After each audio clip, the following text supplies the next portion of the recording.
புனிதமிக்க மஸ்ஜிதுல் அக்ஸா. இது அங்கே இருக்கக்கூடிய ஒரு டூம். இது யதார்த்தமான மஸ்ஜிதுல் அக்ஸா இது கிடையாது.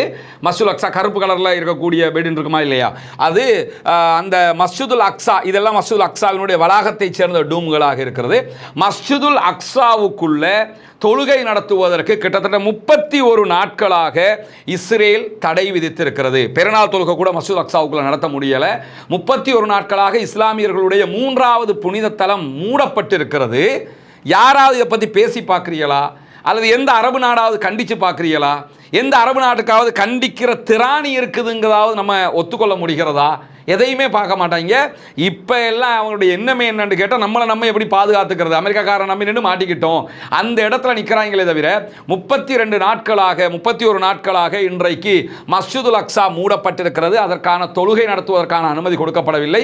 வெளியில தான் தொழுது கொண்டிருக்கிறார்கள். அந்த மக்களுடைய ஈமானுக்கு அல்லாஹு தஆலா இன்னும் உறுதியை கொடுக்க வேண்டும். என்னன்னா, என்ன தடை விதிச்சாலும் சுட்டாலும் என்ன செஞ்சாலுமே அந்த மக்கள் பள்ளியை நோக்கி போய்கொண்டே இருக்கக்கூடிய சூழல்ல தான் மஸ்ஜிதுல் அக்ஸா பள்ளியை இடிக்க வேண்டும் என்று சொல்லக்கூடிய யூத குழுக்கள் இருக்கிறாங்க. மஸ்ஜிதுல் அக்ஸா ஃபுல்லா உடைச்சிட்டு அந்த இடத்துல சிலையை நிறுவ வேண்டும் என்கிற தேவையில பல பிரச்சார குழுக்கள் யூத குழுக்கள் இருக்கிறார்கள். அந்த எண்ணத்தில் அவங்க போய்கிட்டே இருக்கிறாங்க.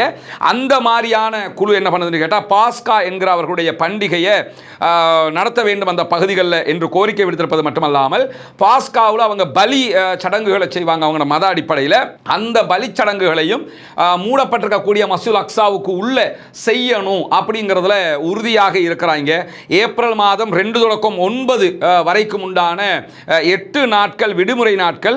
அந்த நாட்கள் தான் பாஸ்கா பண்டிகை என்று யூதர்கள் கொண்டாட இருக்கிறார்கள். அந்த நேரத்தில் மஸ்ஜிதுல் அக்ஸாவை எங்களுக்கு திறந்து தரணும், அதுக்குள்ள நாங்கள் எங்கள் மத வழிபாட்டை நடத்தி அறுக்கணும், நாங்கள் பலியிடணும் என்கிற கோரிக்கைகளையும் விடுத்திருக்கிறார்கள்.